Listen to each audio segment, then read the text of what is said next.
Hello and welcome again to Pathfinder. ये economy series का हमारा लेक्चर नंबर 11 है और यहाँ पे हम डिस्कस कर रहे हैं tools to achieve the monetary policy objectives. काफ़ी सारे टूल्स ऑलरेडी हम डिस्कस कर चुके हैं, like under liquidity adjustment facility we have already discuss the repo rate, reverse repo rate concepts and the new interventions introduce by the RBI like LTRO, long term repo operation, SLTRO, TLTRO। ये सब हमने previous lecture में discuss किया है। इसके अलावा हमने जो है concept of bank rate, okay, marginal standing facility, NDTL, ये सब हमने डिस्कस कर चुके हैं। यहीं पे हम आगे बढ़ते हैं और कौन से टूल्स हैं मॉनेटरी पॉलिसी के ऑब्जेक्टिव्स को अचीव करने में। तो यहाँ पे कॉन्सेप्ट आता है SLR का, statutory liquidity ratio, cash reserve ratio, जो कि रिजर्व रिक्वायरमेंट के अंडर में आते हैं। इसके अलावा और बहुत सारे टूल्स हैं जो हम डिस्कस करेंगे। क्रेडिट सीलिंग है, मोरल सुएशन है, ओपन मार्केट ऑपरेशंस हैं। ये MCLR का concept again very interesting concept है जिसे हम यहाँ पे लेंगे। चलिए आगे बढ़ते हैं। आगे बढ़ने से पहले this is a brief introduction about me. My name is Rahul Bhardwaj. ये मेरा टेलीग्राम चैनल है जिस पे आप मुझे फॉलो कर सकते हैं to get all the updates related to free classes. और ये अनअकैडमी प्रोफाइल लिंक है जहाँ पे आपको फ्री क्लासेस अवेलेबल हो जाती हैं अनअकैडमी के प्लेटफॉर्म पे।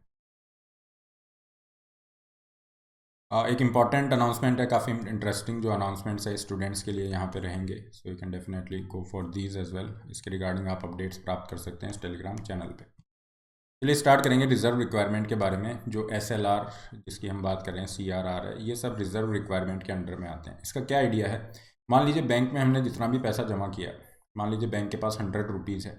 बैंक के पास जो भी डिपॉजिट्स हैं, क्या बैंक सारे के सारे पैसे को उधार के रूप में आगे लोन या एडवांस के रूप में दे देता है?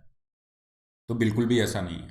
फाइन, क्योंकि काफ़ी सारे रेस्ट्रिक्शंस, रेगुलेशन रहते हैं जो बैंक को फॉलो करने पड़ते हैं to ensure the safety of the banking operation, regulation of liquidity, money supply का ज़्यादा कम होना, स्पेकुलेशन पे रोक लगाना, इन्फ्लेशन के मैनेजमेंट को करना, गवर्नमेंट को लोन प्रोवाइड करने के रिगार्डिंग प्रोविजंस। तो इन सब रिक्वायरमेंट्स को एंश्योर करने के लिए क्या किया जाता है, बैंक का जो टोटल डिपॉजिट है उसका कुछ फ्रैक्शन रिजर्व रखा जाता है जिसे बैंक आगे लोन के रूप में नहीं दे सकते। तो ये जो रिजर्व रिक्वायरमेंट है वो हम दो इसमें पढ़ेंगे, एक है स्टैट्यूटरी लिक्विडिटी रेशो और एक है CRR।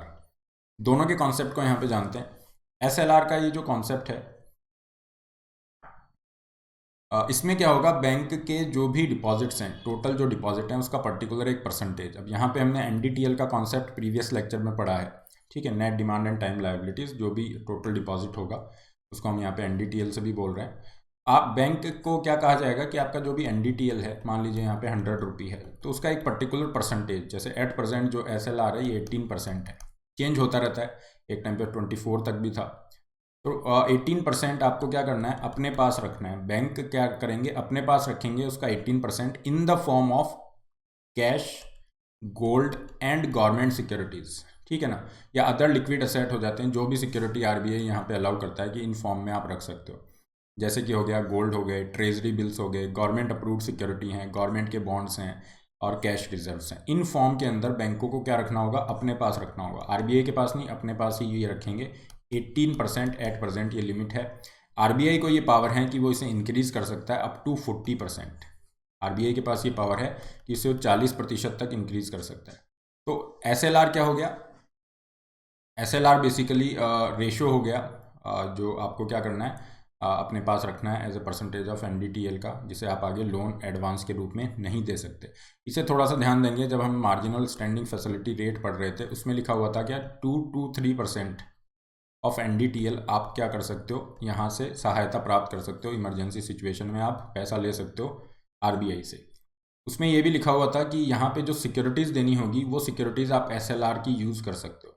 तो ये SLR वही रिजर्व है जो आप लोन के रूप में आगे पैसा तो नहीं दे सकते, लेकिन यहाँ पे जो सिक्योरिटी हैं उनको आप RBI को देके इमरजेंसी सिचुएशन में पैसे ले सकते हो RBI से, ठीक है। ये हुआ SLR। अब यहाँ पे ध्यान रखने वाली बात है कि SLR जो है किस तरह से रेगुलेट करेगा cash flow in the economy. Simple सा वही कॉन्सेप्ट यहाँ पे भी रहेगा। मान लीजिए SLR एट प्रेजेंट 18% है, अगर RBI से बढ़ाता रहता है और फिर 24% तक ले जाता है, तो अब क्या हो गया, बैंकों का मान लीजिए बैंक के पास पहले 100 करोड़ रुपीज़ थे, तो यहाँ पे अगर हम केवल SLR को ही माने जो कि रिजर्व फॉलो किया जाएगा, तो इस केस में क्या होगा, पहले बैंक के पास में ₹82 फ्री थे कि वो लोन के रूप में दे सकता है, 82 करोड़ लोन के रूप में दे सकता है। लेकिन सेकंड वाला जो केस है उसमें 76 करोड़ ही बैंक के पास रहेंगे अवेलेबल अमाउंट टू एडवांस, है ना, लोन के रूप में जो दिया जाएगा। तो जैसे जैसे SLR बढ़ेगा, फाइन, जैसे जैसे SLR बढ़ेगा आपके पास में जो आगे पैसा जा रहा है, इकोनॉमी में पैसा जा रहा है, वो कम होता जाएगा। तो SLR को बढ़ाया जाएगा तो मनी सप्लाई कम हो जाएगी, SLR को कम किया जाएगा तो मनी सप्लाई बढ़ जाएगी। तो इसको यूज़ किया जाएगा किस कॉन्टेक्स्ट में, cash flow in the economy के अंदर, ensuring the solvency of the banks, बैंकों के पास पर्टिकुलर कुछ असेट्स रहें, ठीक है ना, क्राइसिस सिचुएशन में, ये भी एक रीज़न यहाँ पे रहता है। SLR का एक और पर्पस यहाँ पे रहेगा, क्योंकि आप देख रहे हैं कि बैंकों को क्या करना है, गवर्नमेंट अप्रूव्ड सिक्योरिटी है, गवर्नमेंट बॉन्ड्स हैं, इनमें इन्वेस्ट करना है। तो यहाँ पे इस SLR वाला जो प्रोविज़न है इसको यूज़ किया जाता है गवर्नमेंट की जो नीड्स हैं, गवर्नमेंट की जो नीड्स हैं, किस पर्पज़ के लिए, बोरोइंग की जो नीड्स हैं। क्योंकि यहाँ पे क्या हो गया, बैंकों की मजबूरी हो गई कि उनको इन्वेस्ट करना पड़ेगा गवर्नमेंट सिक्योरिटी में, जैसे कि बॉन्ड हो गया। अब गवर्नमेंट का कोई जो बॉन्ड है या कोई गवर्नमेंट की सिक्योरिटी है, वो एक तरह से क्या है, गवर्नमेंट का बॉन्ड हो गया बोरोइंग इंस्ट्रूमेंट। गवर्नमेंट को अगर उधार लेना है तो वो बॉन्ड इशू करेगी, गवर्नमेंट के बिहाफ पे RBI यहाँ पे इशू करेगा। जो भी बैंक उसे खरीदेगा, ठीक है, मान लीजिए 10 करोड़ रुपीज़ के बॉन्ड्स हैं, किसी बैंक ने खरीदे, तो वो 10 करोड़ रुपए गवर्नमेंट के पास चले जाएंगे। तो गवर्नमेंट की जो बोरोइंग नीड्स हैं वो भी यहाँ पे फुलफिल होती हैं with the help of SLR। This is one of the objective again to check the expansion of bank credit. अगर बैंक के क्रेडिट का एक्सपेंशन रोकना होगा तो SLR को बढ़ा दिया जाएगा, ठीक है। बैंकों के पास सफिशिएंट यहाँ पे ये रहे, असेट्स वगैरह रहे, ये भी इंश्योर यहाँ पे किया जाता है। To fuel the growth and demand, this is done by decreasing the SLR। अब आपको ग्रोथ इंक्रीज करना है, ठीक है ना, डिमांड इंक्रीज करना है, मनी सप्लाई इंक्रीज होगा, सिंपल सी बात है। तो मनी सप्लाई अगर आप इंक्रीज कर रहे हो तो डिक्रीज करना पड़ेगा किसे, SLR को, ताकि ज़्यादा मनी अवेलेबल हो सके कमर्शियल बैंक्स के लिए, ताकि वो आगे लोन के रूप में दे सके। तो ये पूरा आपका SLR का कॉन्सेप्ट है। और यहाँ पे अगर हम बात करें बैंकिंग रेगुलेशन एक्ट 1949 की, तो इसमें जो सेक्शंस हैं उसमें मेंशन किया गया है कि जितने भी शेड्यूल्ड कमर्शियल बैंक्स हैं, शेड्यूल्ड कमर्शियल बैंक क्या होते हैं, RBI का जो एक्ट है, RBI एक्ट 1934, हमने बात भी की थी जब RBI पढ़ रहे थे, उसके शेड्यूल 2 में जो मेंशन है वो सब शेड्यूल्ड कमर्शियल बैंक है।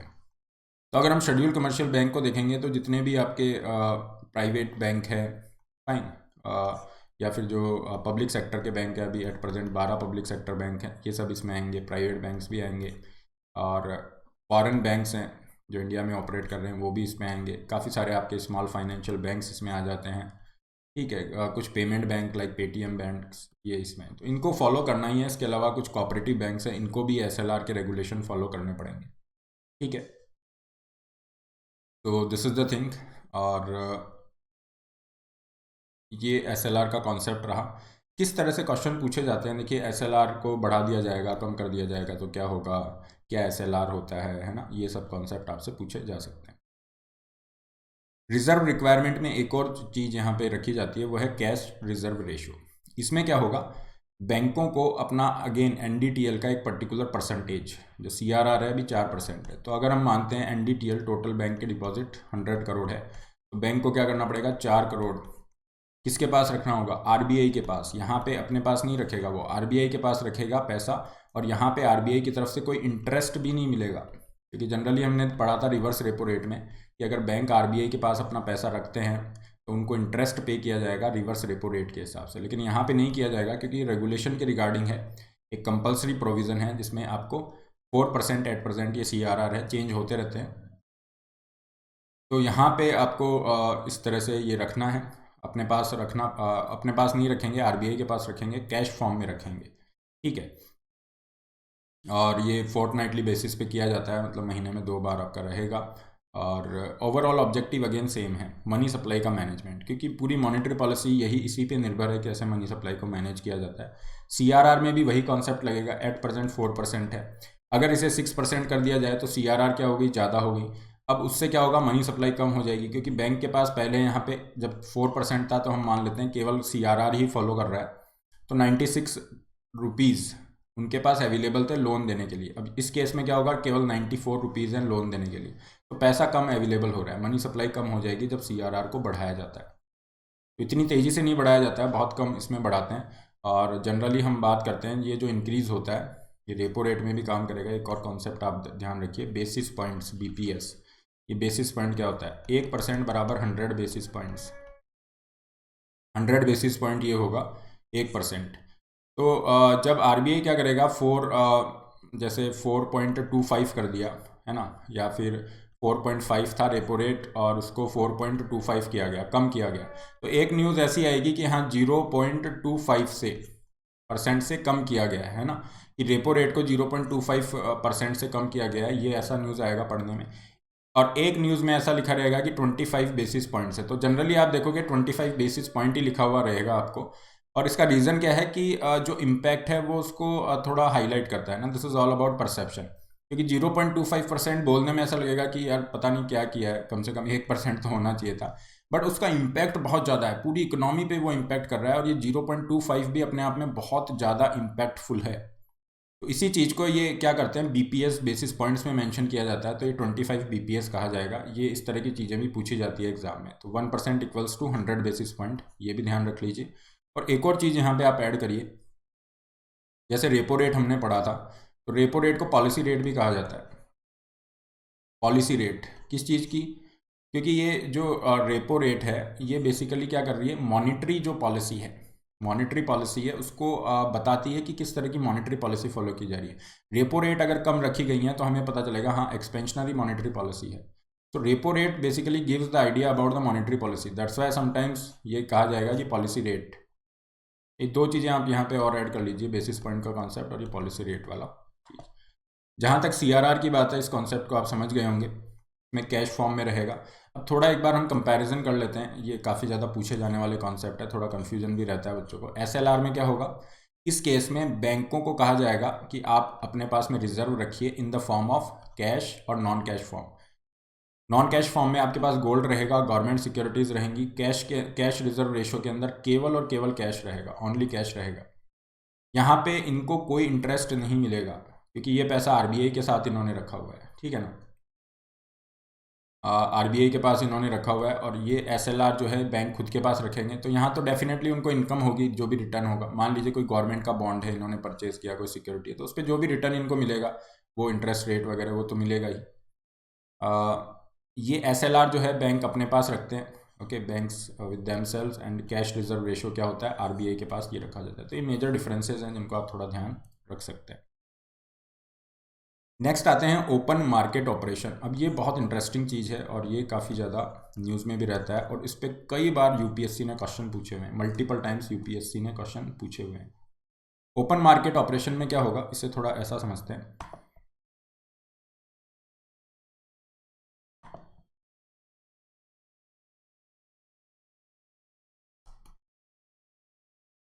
यहाँ पे आरबीआई है और यहाँ पे कमर्शियल बैंक है, कोई भी, हम एसबीआई ले लेते हैं।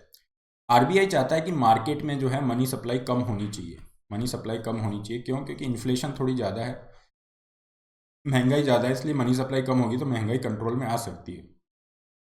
तो आरबीआई इसके लिए क्या करेगा, आरबीआई बैंक एसबीआई को कहेगा कि हमारे पास क्या है, गवर्नमेंट सिक्योरिटीज़ हैं, गवर्नमेंट सिक्योरिटीज़ है, आप इनको खरीद लीजिए। आरबीआई क्या करेगा, गवर्नमेंट सिक्योरिटी को सेल करेगा। जब ये गवर्नमेंट सिक्योरिटी को सेल करेगा तो एसबीआई के पास ये गवर्नमेंट सिक्योरिटीज़ आ जाएंगी, और एसबीआई आरबीआई को क्या करेगा, पेमेंट करेगा कैश के अंदर, या जो पैसा है। तो वो मनी कहाँ चला गया, आरबीआई के पास चला गया, मार्केट से जो है पैसा कम हो गया। क्यों, क्योंकि मार्केट में सिक्योरिटीज़ आ गई हैं।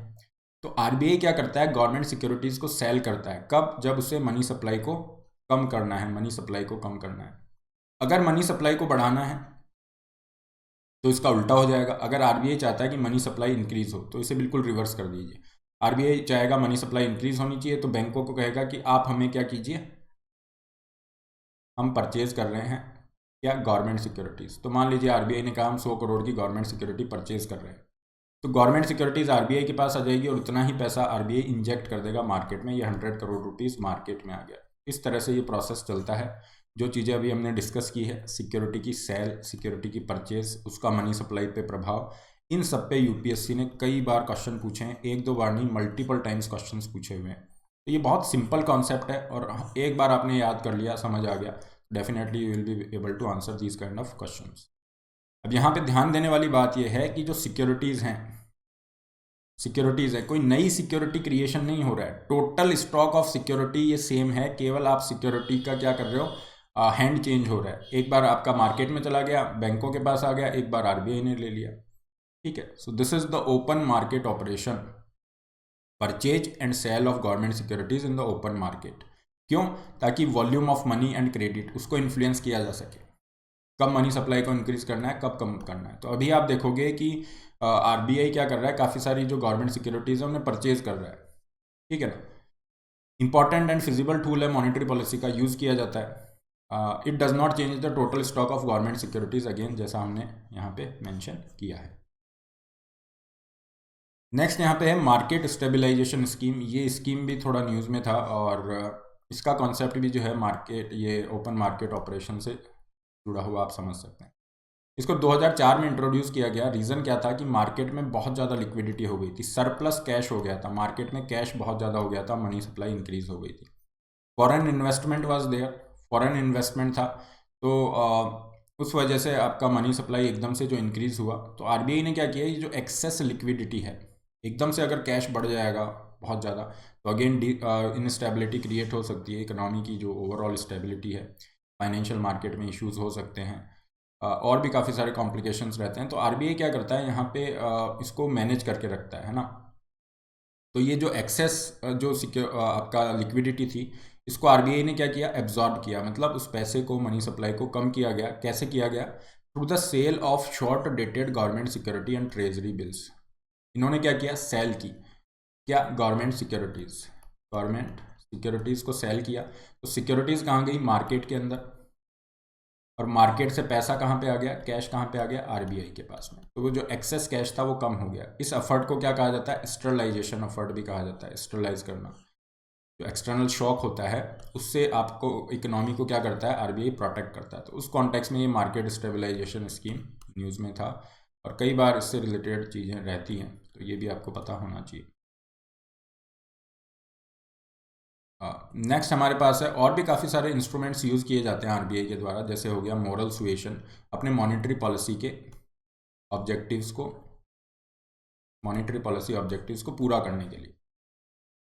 तो कई बार आरबीआई क्या कहेगा कि कोई हम कोअर्सन यूज़ नहीं कर रहे, मतलब किसी रूल्स एंड रेगुलेशन की बात नहीं कर रहे, हम कुछ मीटिंग्स कर लेते हैं, ठीक है ना, कोई भी डिस्कशन हो गया, मीटिंग हो गया, उसके माध्यम से आरबीआई क्या करता है, अपनी बात बैंकों को रखता है, जो भी कमर्शियल बैंक्स हैं या जो भी हैं, उनको ये बताया जाता है कि हमारा ये ऑब्जेक्टिव है, हम ऐसा चाहते हैं, तो आप हमें इस तरह से हेल्प कीजिए इस ऑब्जेक्टिव को अचीव करने में। तो ये क्या हो गया, एक तरह का परसुएशन मेथड है, परसुएसिव मेथड है, किसी भी तरह का रूल्स रेगुलेशन यहाँ पे नहीं है।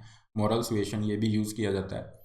इसके अलावा क्रेडिट सीलिंग का यूज़ किया जाता है जब स्पेकुलेशन बहुत ज़्यादा हो जाते हैं। तो आरबीआई क्या करता है, आरबीआई यहाँ पे कुछ इस तरह के रेस्ट्रिक्शन लगा देता है कि एक पर्टिकुलर कोई सेक्टर है ना, जिसमें स्पेकुलेशन बहुत ज़्यादा है, ब्लैक मार्केटिंग का इशू चल रहा है, तो वहाँ पे क्या करेगा आरबीआई, क्रेडिट सीलिंग लगा देगा कि यहाँ पे इससे ज़्यादा लोन प्रोवाइड नहीं किया जा सकता, वहाँ पे मनी सप्लाई को रेस्ट्रिक्ट कर दिया जाएगा उस पर्टिकुलर सेक्टर में। तो उसकी जगह से जो निगेटिव कॉन्सिक्वेंसेज क्रिएट हो रहे हैं, ठीक है, उनको यहाँ पे डील किया जा सकता है।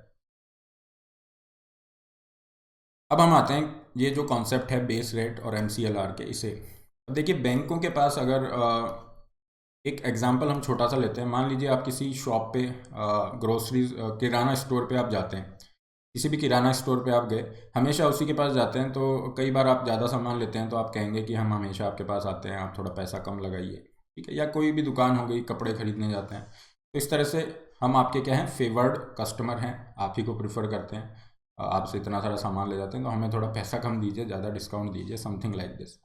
तो बैंकों के पास क्या होता है, बैंक्स के पास भी उनके बड़े बड़े कस्टमर होते हैं, वैल्यूड कस्टमर होते हैं। तो बैंक क्या करते हैं, जो इंटरेस्ट रेट चार्ज कर रहे हैं, लेंडिंग रेट, जो लेंडिंग रेट कर रहे हैं, जैसे बैंक क्या करेंगे, दो कस्टमर है, एक तो पहली बार ही आया, एक वहाँ से काफ़ी टाइम से जुड़ा हुआ है, बहुत ज़्यादा बड़ा कस्टमर है।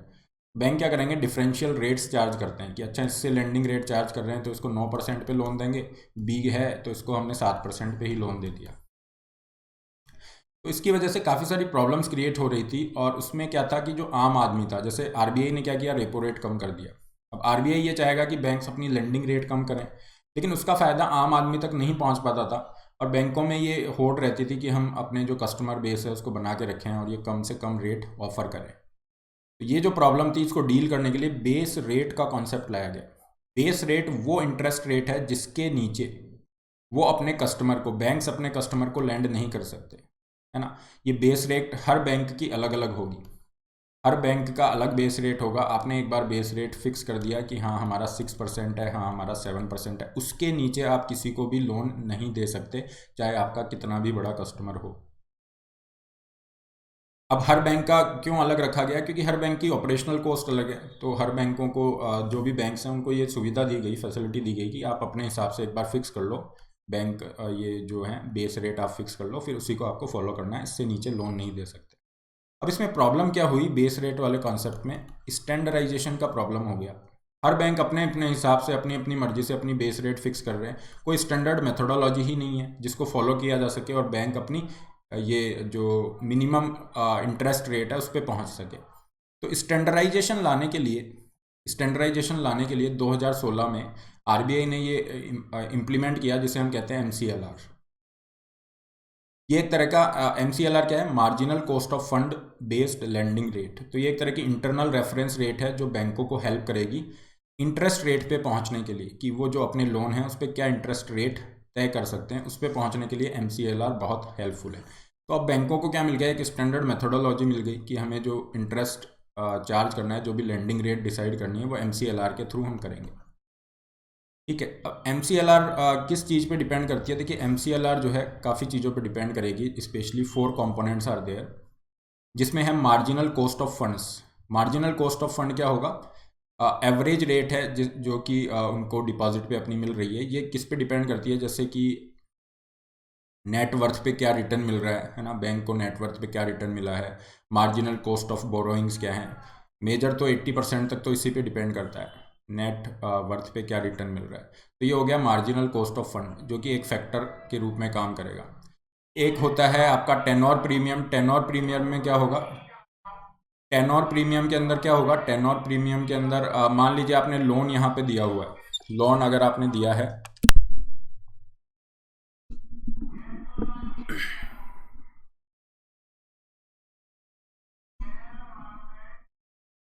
मान लीजिए आपने बैंक को यहाँ पे लोन दे रखा है, I think it should be audible now. Bank ने किसी को लोन दिया हुआ है, 2 बंदे हैं, 2 को लोन दे रखा है, इसको 1 साल के लिए लोन दिया, इसको 10 साल के लिए, वही एग्जांपल वापस लेते हैं। तो जिसे 1 साल के लिए लोन दिया है, दोनों बिजनेस हैं यहाँ पे, और तो जिसे 1 साल के लिए लोन दिया गया है उसका रिस्क फैक्टर कम है और यहाँ पे रिस्क फैक्टर ज़्यादा है। तो ये रिस्क को कवर करने के लिए बैंक क्या करेंगे, बी के ऊपर ज़्यादा इंटरेस्ट रेट चार्ज करेंगे, रिस्क को कवर करने के लिए ज़्यादा इंटरेस्ट रेट चार्ज करेंगे। तो वो जो प्रीमियम ऐड किया जाएगा है ना, जो अमाउंट चार्ज किया जाएगा उसे हम क्या कहते हैं, टेनोर प्रीमियम कहते हैं। तो टेनोर प्रीमियम हो गया, मार्जिनल कॉस्ट ऑफ फंड हो गई, negative carry on account on the cash reserve ratio. जो कैश रिजर्व रेशो अभी हमने पढ़ा था उसके ऊपर अगर आप देखेंगे नेगेटिव, अगर कोई भी मतलब उस पर अर्निंग नहीं हो रही है तो उसे हम ये कहेंगे। ऑपरेटिंग कॉस्ट तो डेफिनेटली हर बैंक का अलग होता है, काफ़ी सारे चीज़ों पे डिपेंड करता है। तो ये सब जो आपके कैटेगरीज हैं इनको मिला के MCLR आपका कैलकुलेट किया जाता है। और ये MCLR पे जब आप पहुंच गए हैं, MCLR पे जब आप पहुंच गए हैं तो फिर आप अपनी इंटरेस्ट रेट को डिसाइड कर सकते हैं, क्योंकि MCLR पे पहुंचने के बाद बैंक क्या करेंगे, अपना प्रॉफिट इसमें ऐड करेंगे, कुछ जो प्रॉफिट होगा। तो MCLR से नीचे तो किसी भी कंडीशन में कोई भी बैंक जो है, किसी भी कंडीशन में कोई भी बैंक लोन दे ही नहीं सकता, है ना। Banks can not land at a rate lower than MCLR, क्योंकि जितने भी जो भी लोन्स लिंक हैं इस बेंचमार्क से उनके लिए ये अप्लाई करेगा। ठीक है, और यहाँ पे ये भी फ़ायदा दिया गया, मतलब बैंकों को ये भी फैसिलिटी दी गई कि आप चाहें तो फ्लोटिंग इंटरेस्ट रेट फॉलो कर लो या फिक्स्ड इंटरेस्ट रेट फॉलो कर लो। फिक्स में क्या रहेगा, मान लो आपने 10 साल लोन लिया है तो जो भी इंटरेस्ट रेट डिसाइड हुई है वही रहेगी। फ्लोटिंग में क्या है, मार्केट में जैसे जैसे इंटरेस्ट रेट चेंज हो रही है वो कम ज़्यादा होता रहेगा, आपके लोन पे भी उसी तरह से रहेगा। MCLR जो है ये पब्लिश किया जाता है डिफरेंट मैच्योरिटीज़ के लिए, हर महीने आपका रहेगा, और अगेन हर बैंक का अपने हिसाब से रहेगा। लेकिन ये MCLR आपने क्या किया, एक फिक्स कर लिया स्टैंडर्ड क्राइटेरिया, जिससे क्या होगा, बैंक इससे कम पे लोन नहीं दे सकते। अब इसका सबसे ज़्यादा बेनिफिट क्या हुआ, सबसे अच्छा बेनिफिट ये क्या हुआ कि ओपननेस आ गई पूरे इसमें, कि मान लीजिए अगर RBI ने रेपो रेट को कम कर दिया है, ठीक है, तो अब उसका जो बेनिफिट है फटाफट आगे मिलने लग जाएगा। तो मॉनेटरी पॉलिसी ट्रांसमिशन के अंदर भी इसने हेल्प किया, और बैंकों को अपना इंटरेस्ट रेट जो है कैलकुलेट करने में भी हेल्प कर रहा है, कि स्टैंडर्ड फॉलो कर रहा है। ठीक है, And after the implementation of MCLR, the interest rates are determined as per the relative risk factor of individual customer. जो भी इंडिविजुअल कस्टमर है, अगर उसका रिस्क फैक्टर ज़्यादा है तो उससे ज़्यादा इंटरेस्ट रेट चार्ज करेंगे। अगर कहीं पे इंटरेस्ट रेट रिस्क फैक्टर बहुत कम है तो उस पर कम इंटरेस्ट में भी वो ब्याज जो है लोन आपका दे सकते हैं। ठीक है, और इसी तरह की प्रैक्टिस हम देखते हैं अभी फॉलो की जा रही है, क्योंकि 2016 से MCLR का ही कॉन्सेप्ट आपका चल रहा है। आपने नोटिस किया होगा, अगर आप कोई लोन लेने जाते हैं तो किसी एक बंदे को कहीं पे 7.5% ऑफर किया जा रहा है, कोई दूसरा 7% पे ही ऑफर कर देता है। तो ये सब चीज़ें इस तरह से वर्क करती हैं। लेकिन कुछ लोन कैटेगरीज हैं, कुछ लोन्स ऐसे हैं जो कि आपके इससे लिंक नहीं किए गए हैं, MCLR से लिंक नहीं किए गए हैं। जैसे कि जनधन योजना अकाउंट हो गया, fine, fixed rate loan with tenure about 3 years, तो इनको MCLR से आपका लिंक नहीं किया गया है, तो इन लोन पे ये आपका अप्लाई नहीं होगा। अदरवाइज बाकी जो भी लोन्स लिंक है उस पर सब ये MCLR वाला कॉन्सेप्ट चलेगा। तो MCLR का हमने इम्पोर्टेंस देखा, फाइन। और ये कैसे बेस रेट वाले जो कॉन्सेप्ट है उससे इम्प्रूवमेंट यहाँ पे है। बेस रेट को 2010 में इंट्रोड्यूस किया गया था, इसको 2016 में इंट्रोड्यूस किया है। MCLR को एक बार आप दोबारा देख सकते हैं, अगर आपको दिक्कत आ रही है तो इसी MCLR वाले सेक्शन को एक बार वापस रिवाइज कर लेना, वीडियो को रिवाइंड करके। और दिस इज़ ऑल फाइन, इसमें ज़्यादा डीप जाने की ज़रूरत नहीं है, बेसिक ध्यान रखिए कि क्या होता है, किस तरह से डिसाइड हो रहा है। This is the overall thing. PDF आपको यहाँ पे सेशन के मिलेंगे, इसके अलावा और भी बहुत सारे फ्री सेशंस हैं, उसके रिगार्डिंग आप यहाँ पे मुझसे जुड़ सकते हैं। तो दिस इज़ ऑल। अनअकैडमी के साथ आप जुड़ सकते हैं, जो आपको प्रोवाइड कराता है कंप्लीट प्रिपरेशन 1 पॉइंट सॉल्यूशन, जहाँ पे आपकी live classes, doubt solving, complete study material for pre and mains, optional subject, test series, answer writing, doubt solving, syllabus completion in a time bound manner, ये सारी चीज़ें एक platform पे आपको मिल जाती हैं। घर बैठे आप UPSC की तैयारी कर सकते हैं। सब्सक्रिप्शन का लिंक डिस्क्रिप्शन बॉक्स में दिया गया है, आप अपनी नीड के अकॉर्डिंग प्लान चूज़ कर सकते हैं। जैसे आपने 1 साल का चूज़ किया है, then you can apply this code RB Live, तो आपका जो फीस अमाउंट है वो 10% से रिड्यूस हो जाएगा, and then you can go for online payment options. तो बहुत ही सिंपल वे में है। आइकॉनिक सब्सक्रिप्शन का ये प्राइस स्ट्रक्चर है, और ये कुछ बेनिफिट हैं आइकॉनिक के। Loan facility link is also there. केवल ऑप्शनल के लिए जा रहे हैं तो ये केवल ऑप्शनल सब्जेक्ट के फीस स्ट्रक्चर यहाँ पे मेंशन किए गए हैं। जो भी बच्चे 2022 या 2023 की तैयारी कर रहे हैं, उनके लिए नए बैचेस स्टार्ट हुए हैं 29 दिसंबर से, तो आप डेफिनेटली एनरोल कर सकते हैं, अपना सिलेबस पूरा कर सकते हैं। स्पेशली जो 2022 वाले बच्चे हैं, आपके लिए काफ़ी टाइम जो है बहुत लिमिटेड है। तो जैसे भी आप तैयारी कर रहे हैं, coaching without coaching, make sure कि आप अपना पूरा 100% दें यहाँ पे। बहुत ही लिमिटेड टाइम अब आपके पास रह गया है। हर संडे आपका टेस्ट रहता है, तो 2 जनवरी को इस संडे को सुबह 11 बजे टेस्ट होगा। और इस टेस्ट को कैसे ज्वाइन करना है, लिंक डिस्क्रिप्शन बॉक्स में है, कॉम्बैट के नाम से, उस पर क्लिक कीजिए। Use the code RB Live to enroll in this free test. इसमें क्या होगा, 60 मिनट में 56 क्वेश्चन करने हैं, तो आप अपनी प्रिपरेशन को असेस कर सकते हैं। ठीक है, काफ़ी सारे प्राइसेस, स्कॉलरशिप भी यहाँ पे जीत सकते हैं। इसके अलावा फ्री टेस्ट सीरीज का भी बेनिफिट यहाँ पे आप ले सकते हैं। और इस टेलीग्राम पे आप मुझसे जुड़ सकते हैं, जो भी इन्फॉर्मेशन है फ्री सेशन, फ्री क्लासेस की, इसके लिए। This is all. Do not forget to like, share and subscribe. जो भी आपको रेलिवेंट लगता है कि ये जो फ्रेंड्स हैं या फिर आपके